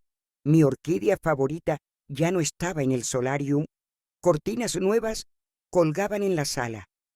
En mi estudio, el escritorio antiguo de Antonio había sido girado hacia la puerta en lugar de hacia la ventana donde siempre trabajaba mirando al jardín. Ese mínimo cambio me golpeó más de lo esperado. Habían borrado nuestras rutinas, nuestra historia. «Podemos volver a poner todo como estaba», me aseguró Gloria viendo mi rostro. «Haz lo tuyo de nuevo». Asentí lentamente, recorriendo cada habitación, notando cambios y violaciones. En el dormitorio principal, mi ropa había desaparecido del armario, reemplazada por los caros trajes de Verónica. Mi sencillo joyero había sido vaciado. Las piezas que Antonio me había regalado a lo largo de tantos años de nuestra vida juntos no estaban por ningún lado. «El FBI recuperó la mayoría de tus joyas de la caja de seguridad de los Esteves», me había dicho Ríos antes. «Las devolverán una vez que terminen de procesarlas como evidencia». Era un pequeño consuelo saber que extraños habían tocado esos recuerdos íntimos de mi matrimonio, juzgando solo su valor monetario, no sentimental.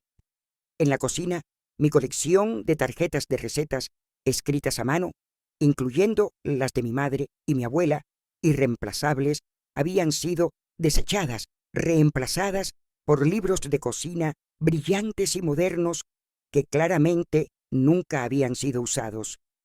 Ese desdén se sintió personal, como si hubieran borrado la historia de mi familia, una herida más profunda que el robo financiero.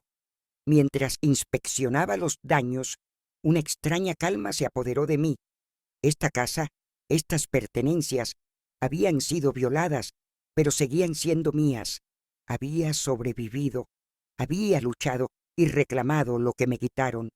La familia Esteves había subestimado mi resiliencia, mis recursos y mi determinación. «Me quedo», decidí mirando a Gloria, «esta noche en mi casa». «¿Estás segura?», preguntó con preocupación. «¿No podríamos empezar de nuevo mañana?». «Estoy segura», respondí con renovada fuerza en mi voz. «No voy a dejar que me mantengan alejada de mi propio hogar ni una noche más». Al caer la tarde, me senté en el porche trasero con una taza de té, viendo el crepúsculo descender sobre el jardín que Antonio y yo habíamos plantado juntos décadas atrás. Las rosas necesitaban poda, las hortensias estaban descuidadas, pero la esencia de lo que habíamos creado seguía allí. Mañana traería más conversaciones difíciles con Ricardo, más procedimientos legales, el largo proceso de reconstruir mi hogar y mi vida. Pero esta noche había reclamado mi espacio. Era un comienzo. Mientras la investigación avanzaba, enfrenté una verdad aterradora. Verónica y sus padres habían tramado un plan mucho más perverso que el simple robo. Las pruebas demostraron que habían obstaculizado deliberadamente mi recuperación médica con la complicidad de una enfermera corrupta. Planeaban institucionalizarme en un centro aislado y me habían estado acechando durante casi 2 años. Aunque Ricardo parecía ajeno a los aspectos más oscuros de la conspiración, la crueldad calculada de lo que me habían preparado era monstruosa. De pie en mi hogar violado, viendo cómo habían intentado borrar las huellas de mi vida matrimonial. Comprendí que quedaba un largo camino por recorrer, no solo para recuperar mi propiedad, sino también mi sentido de seguridad. Mañana tendría otra confrontación con mi hijo antes de que fuera trasladado a un centro en espera de juicio. Una conversación que temía pero no podía evitar si quería entender cómo nuestra familia se había desmoronado tan completamente. La sala de visitas del centro de detención era más luminosa de lo que imaginaba, con luces fluorescentes que se reflejaban en paredes de un amarillo pálido en un intento fallido de dar alegría. Ricardo se sentó en una pequeña mesa, vestido con un uniforme de presidiario estándar que le quedaba holgado. Había perdido pesos desde su arresto, su rostro demacrado, los ojos hundidos por las noches de insomnio. «Gracias por venir», dijo cuando me senté frente a él. Esta vez no había ningún abogado presente. «Fue tu decisión», me dijeron. «¿Querías verme?», respondí, manteniendo la voz calmada. «Aquí estoy», asintió, bajando la mirada a sus manos que agarraba con fuerza sobre la mesa. Me contaron lo de la enfermera, lo que Verónica y sus padres planearon. «Sí», dije sin añadir nada más. Simplemente esperé. «Te juro, mamá, que no lo sabía». Su voz se quebró ligeramente. «Sabía que querían tu casa, tu dinero. Eso ya era bastante malo, imperdonable, pero nunca imaginé que ellos...». Se calló, incapaz de articular todo el horror de lo que habían tramado. «Te creo», dije simplemente, y él levantó la cabeza de golpe, sorprendido. «¿Me crees sobre esa parte específica?». «Sí, he visto suficientes pruebas para pensar que no estabas al tanto de sus planes para hacerme daño físico o institucionalizarme». Hablé en tono mesurado, objetivo, pero sí sabías de sus planes para quitarme todo lo mío. Participaste voluntariamente en ese robo. Se estremeció, pero no lo negó. «Sí». «¿Por qué, Ricardo?». La pregunta que me había atormentado durante semanas finalmente salió. «Creciste con todas las ventajas. Tu padre y yo te enseñamos integridad, respeto por los demás. ¿Qué pasó con ese niño?». Ricardo permaneció en silencio por un largo tiempo, como si reuniera valor para lo que tenía que confesar. «Me he hecho la misma pregunta cada noche en mi celda», respondió finalmente. «La respuesta fácil es que fui débil. Tenía miedo de perder a Verónica si no hacía lo que quería. Tenía miedo de las consecuencias financieras si su padre exponía mi implicación en engaños anteriores». «¿Y la respuesta difícil?». Presioné. «La respuesta difícil», dijo mirándome directamente a los ojos, «es que en algún momento empecé a creer que merecía más de lo que había ganado, que estaba justificado hacer trampas y así conseguía lo que quería». Su voz era apenas un susurro. «Me convertí en alguien que no reconozco, alguien de quien papá se habría avergonzado».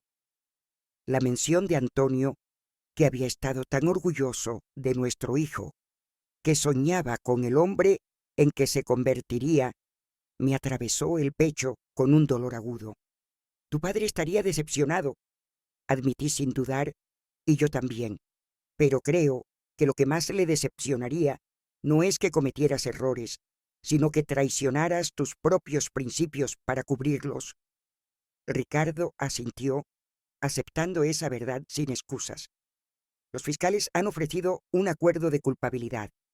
5 años reducidos a 3 con buena conducta a cambio de mi testimonio completo contra Verónica y sus padres. ¿Vas a aceptarlo?». «Sí», respondió sin dudar. «Es más clemencia de la que merezco». Nos quedamos en silencio por un momento, el peso de las consecuencias pendiendo entre nosotros. Mi hijo pasaría años en prisión. La vida que había conocido se había desvanecido para siempre. El futuro brillante que Antonio y yo habíamos imaginado para él se había reducido a esta sala de visitas estéril, iluminada por fluorescentes inclementes. «Encontré algo en la casa ayer», dije, cambiando de tema. «En el fondo del cajón del escritorio de tu padre». Metí la mano en mi bolso y saqué un sobre gastado. «Es una carta que te escribió antes de morir.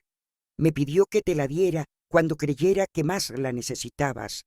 Creo que ese momento es ahora». La mano de Ricardo tembló ligeramente al tomar el sobre, dándole la vuelta para ver su nombre escrito con la inconfundible letra de Antonio. «No sabía que esto existía», susurró. «Durante sus últimos meses escribió varias cartas», dije. «Esta fue la última». Lo observé abrirla con cuidado, como si el papel pudiera deshacerse en sus dedos. Permanecí en silencio mientras leía, viendo las emociones cruzar su rostro.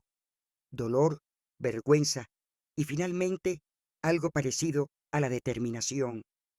Cuando terminó, dobló la carta cuidadosamente y la apretó contra su pecho por un momento antes de volver a guardarla en el sobre. «Gracias por traerla», dijo, su voz más firme. Necesitaba volver a oír su voz, aunque las circunstancias sean... Hizo un gesto vago hacia nuestro entorno. «¿Qué harás después?», pregunté. «¿Cuando hayas cumplido tu condena?». La pregunta pareció sorprenderlo. Quizás no se había permitido pensar tan lejos. Quizás no esperaba que yo imaginara un futuro para él más allá del castigo. «No lo sé», admitió. «Mi carrera y mis finanzas se acabaron. Obviamente, mi reputación...». Se encogió de hombros, un gesto que hablaba volúmenes sobre la ruina de su vida anterior. «Tendrás que reconstruirte», le dije, «no solo en lo práctico, sino también moralmente. Ese es el trabajo más difícil, lo sé». Dudó por un momento, luego hizo la pregunta que más pesaba dentro de él. «¿Podrás perdonarme alguna vez, mamá?». Pensé cuidadosamente antes de responder, reacia a ofrecer frases fáciles o promesas falsas. El perdón no es un momento único, Ricardo, es un proceso. Ahora mismo todavía estoy procesando el dolor, la traición, el impacto de descubrir en qué te convertiste. Lo miré directamente a los ojos. No sé si el perdón completo es posible, pero sí sé una cosa, sigue siendo mi hijo. Ese hecho biológico no cambia. ¿Cómo será nuestra relación a partir de ahora? Dependerá de las decisiones que tomes desde este momento en adelante. Asintió, aceptando esa respuesta parcial con inesperada calma. Es justo, más que justo. Nuestro tiempo casi había terminado. Un guardia se acercó, listo para escoltarlo de regreso a su celda. Mientras nos levantábamos para despedirnos, preguntó una cosa más. «¿La casa? ¿Te quedarás allí después de todo lo que pasó?». «Sí», respondí firmemente. «Es mi hogar. No dejaré que lo que hicieron me obligue a huir de la vida que tu padre y yo construimos». «Bien», murmuró suavemente. «Papá habría querido eso». Mientras lo veía alejarse, con los hombros erguidos, a pesar de todo, sentí una inesperada sensación de cierre. No era curación, eso llevaría mucho más tiempo, pero era el principio del entendimiento. Mi hijo había tomado decisiones terribles, me había traicionado de maneras que quizás nunca se repararían por completo, pero debajo del hombre que participó en el esquema de los Esteves aún quedaban fragmentos del niño que crié. Fuera del centro de detención, Gloria me esperaba en su coche, un apoyo silencioso en el que había aprendido a confiar durante estas semanas difíciles. «¿Cómo fue?», preguntó mientras me acomodaba en el asiento del pasajero. «También como se podía esperar», respondí, observando las hojas de otoño arremolinarse en el estacionamiento. Aceptó un acuerdo de culpabilidad. 5 años, quizás reducidos a 3. «¿Y cómo te sientes al respecto?». Reflexioné por un momento, permitiéndome examinar plenamente mis sentimientos, triste, aliviada, aún enfadada, pero menos que antes. La mayoría de las cosas están claras para mí ahora sobre lo que pasó y hacia dónde vamos. Gloria asintió, comprendiendo sin necesidad de más explicaciones. Mientras conducíamos de regreso a mi verdadero hogar, reclamado y en proceso de restauración, pensé en todo lo que había experimentado en los últimos meses. Desde el golpe de la traición hasta la lucha por la justicia. Desde el horror de descubrir lo que habían planeado contra mí hasta llegar a este momento de frágil resolución. El camino por delante aún era complicado. Los procedimientos legales contra Verónica y sus padres se prolongarían durante meses. Asegurar completamente mis activos y reconstruir mi vida llevaría tiempo. Mi relación con mi hijo, si es que podía salvarse, requeriría años de esfuerzo constante, pero por primera vez desde que desperté de la cirugía y descubrí que mi mundo se había hecho añicos, sentí una genuina esperanza por el futuro, no porque el camino fuera a ser fácil, sino porque había encontrado una fuerza dentro de mí que nunca imaginé poseer. Al girar en mi calle, el sol poniente bañó la fachada de mi casa en una luz dorada que parecía prometer nuevos comienzos en medio de tantos finales. En la fría y dura luz de la sala de visitas del centro de detención, finalmente escuché la verdad de labios de mi hijo, su confesión de fracaso moral de haberse desviado de los valores que su padre y yo le habíamos inculcado, aunque lo vi genuinamente horrorizado por el daño físico que Verónica y sus padres habían planeado contra mí. Asumió toda la responsabilidad por robar mis bienes, enfrentando un acuerdo de culpabilidad que lo enviaría a prisión por años. Le di el último regalo de su padre, una carta que Antonio escribió antes de morir, guardada para el momento en que Ricardo más la necesitara. Su pregunta sobre el perdón no tuvo respuesta fácil. Todo lo que pude ofrecer fue la verdad sobre el largo e incierto camino que nos esperaba a ambos. Al salir del centro de detención, sentí una claridad inesperada. Aún no era curación, pero era el primer paso hacia la nueva realidad que nos esperaba a ambos. Con mi casa siendo restaurada y la justicia en marcha, me encontré mirando hacia adelante en lugar de estar anclada en el pasado, reconociendo una fuerza que nunca supe que poseía. Ese es el último, dijo Gloria, colocando un retrato familiar en la estantería recién instalada de mi sala. Habían pasado 6 meses desde mi encuentro con Ricardo en el centro de detención. 6 meses reconstruyendo pacientemente mi hogar, mis finanzas y mi sentido de seguridad. Se ve justo como debería, comenté, inspeccionando la sala. Los muebles habían vuelto a su lugar. Las cortinas fueron reemplazadas por estilos que me gustaban y las sutiles huellas de la breve estancia de los Esteves habían sido meticulosamente eliminadas. Mejor que bien, replicó Gloria, señalando el nuevo panel del sistema de seguridad junto a la puerta. Ahora es más seguro que nunca. Tenía razón. Todo por lo que había pasado había llevado a mejoras prácticas, cerraduras reforzadas, un sistema de seguridad integral, nuevos protocolos para mis cuentas financieras. La fragilidad que permitió que los Esteves se infiltraran en mi vida había sido identificada y fortificada contra futuras amenazas. Las rosas están floreciendo de nuevo también, añadí, mirando por la ventana a mi jardín, donde los brotes primaverales comenzaban a emerger. Había pasado horas replantando y cuidando los parterres abandonados durante la ocupación de los Esteves, encontrando en ello una terapia inesperada y una reconexión con la tierra. Gloria sonrió, captando la metáfora en mis palabras. Si vuelven con el cuidado y el tiempo adecuados, la recuperación es posible. Los últimos meses habían traído progresos significativos. Verónica y sus padres enfrentaban una avalancha de cargos federales: fraude, conspiración, abuso de ancianos, con intento de homicidio aún bajo investigación por la manipulación médica. Las pruebas en su contra, reforzadas por el testimonio detallado de Ricardo, eran abrumadoras.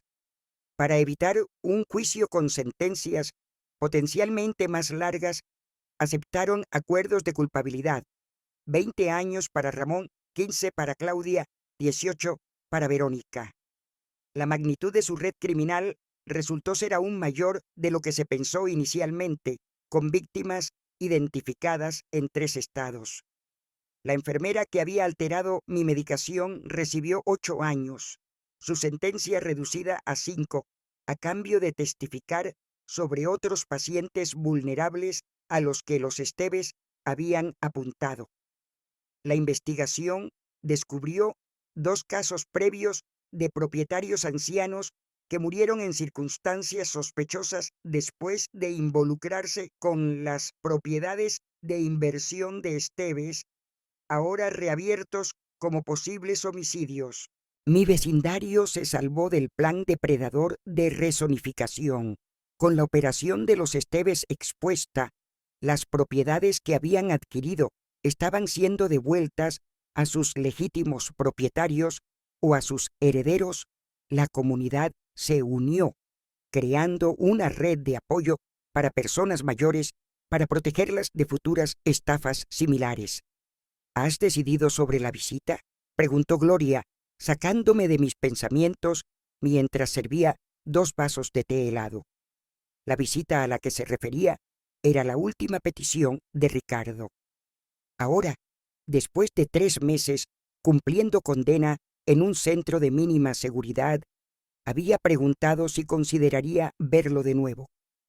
Sus cartas, enviadas semanalmente desde que comenzó su encarcelamiento, siempre habían respetado mis límites, sin asumir perdón, pero mostrando consistentemente su remordimiento y describiendo sus intentos de rehabilitación.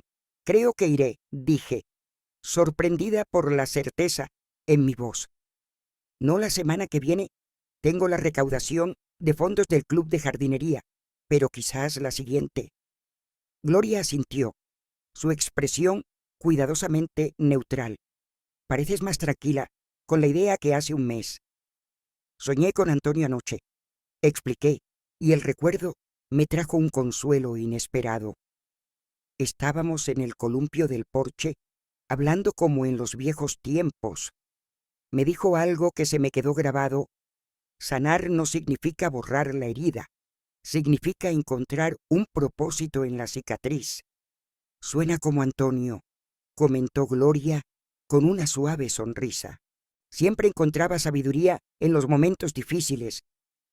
Me desperté pensando en Ricardo, continué, y en cómo algunas heridas nunca cierran del todo, pero quizás aún pueden llevar a algo significativo. No volver a lo que fue, sino avanzar hacia algo nuevo. El timbre interrumpió nuestra conversación. En la pantalla de mi nueva tableta, conectada a la cámara de seguridad, vi a un repartidor sosteniendo un gran arreglo floral. ¿Esperas flores?, preguntó Gloria mientras se dirigía a la puerta. No, respondí, sintiendo de repente una vieja cautela. La desconfianza no desaparecía fácilmente a pesar de las medidas de seguridad actuales. Gloria verificó las credenciales del repartidor antes de aceptar el ramo. Un hermoso arreglo de lirios e iris, mis favoritos. La tarjeta simplemente decía: pensando en ti en tu cumpleaños, tu vecina Leonor Jiménez. Sonreí, conmovida por el gesto. Leonor Jiménez se había mudado a la casa de enfrente hacía 3 meses. Una profesora de literatura jubilada, con ingenio rápido y gustos similares. Habíamos forjado lentamente una amistad, compartiendo consejos de jardinería y recomendaciones de lectura. Había perdido a su esposo casi al mismo tiempo que yo perdí a San Antonio, lo que inmediatamente creó un vínculo de entendimiento entre nosotras. ¡Qué gesto tan encantador!, comentó Gloria, admirando el arreglo.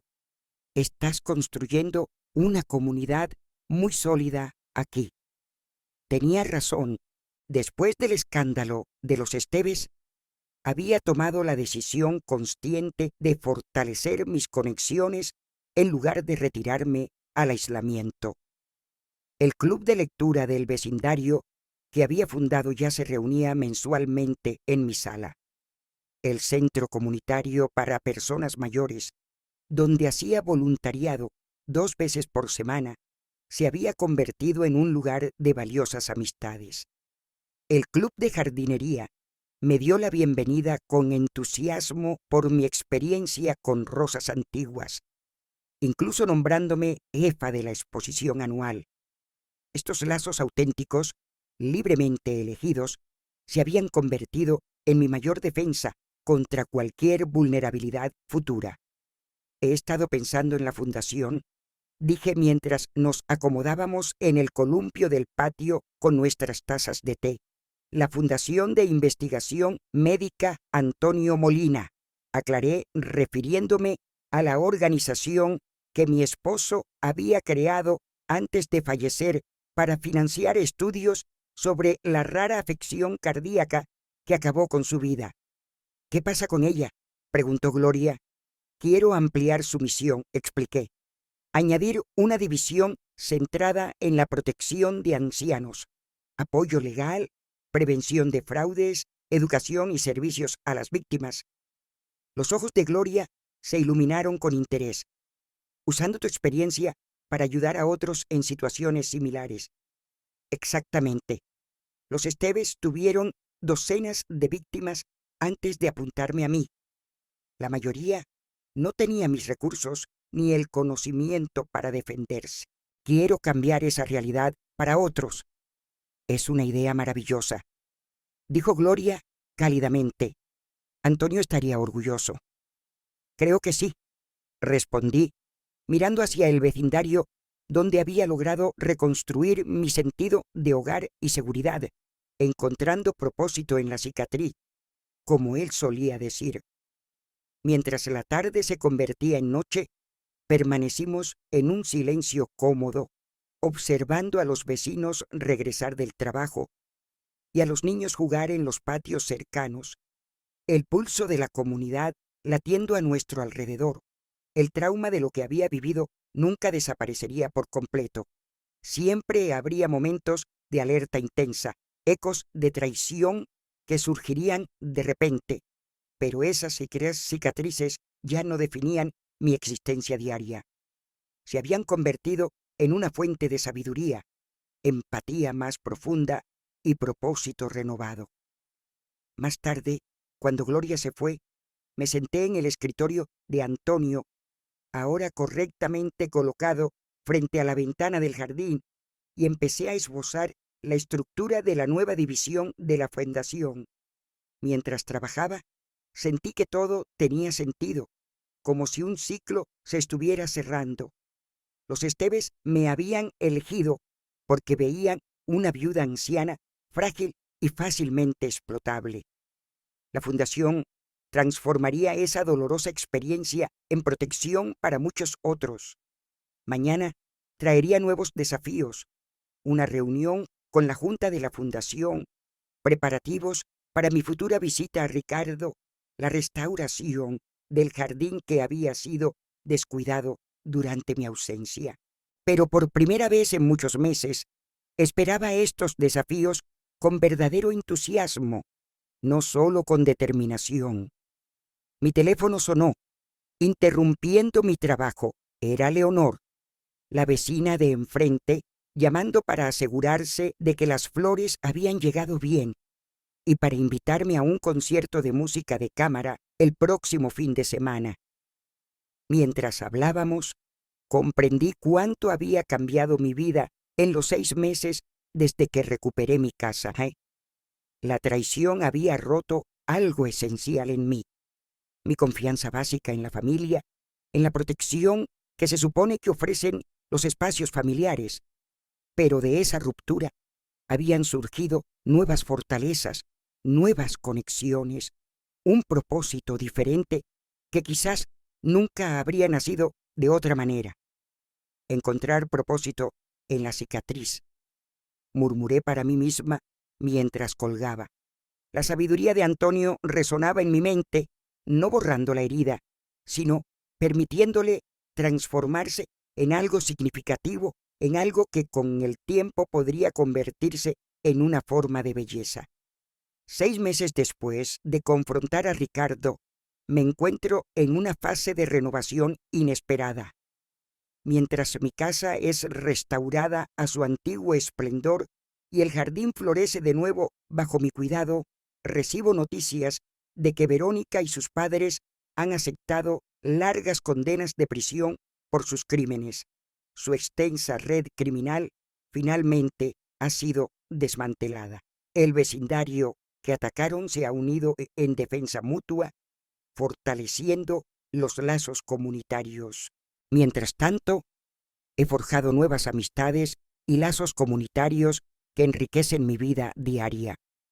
Cuando Ricardo solicita otra visita en la prisión de mínima seguridad, decido, inspirada por un sueño con Antonio, que estoy lista para dar ese paso, no con la intención de borrar lo sucedido, sino de encontrar significado en la dolorosa experiencia.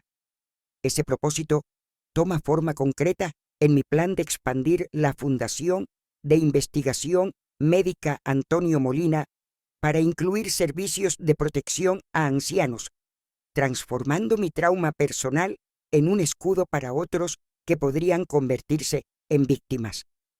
Mientras me acomodo en este nuevo capítulo, me doy cuenta de que aunque la traición rompió algo esencial dentro de mí, esa ruptura abrió espacio para un crecimiento inesperado, nuevas conexiones y una sabiduría más profunda sobre lo que realmente importa. En el tiempo que me queda, esta historia nos recuerda que los malvados, tarde o temprano, serán desenmascarados y castigados, mientras que aquellos que mantienen un corazón recto encontrarán la justicia y la paz que merecen.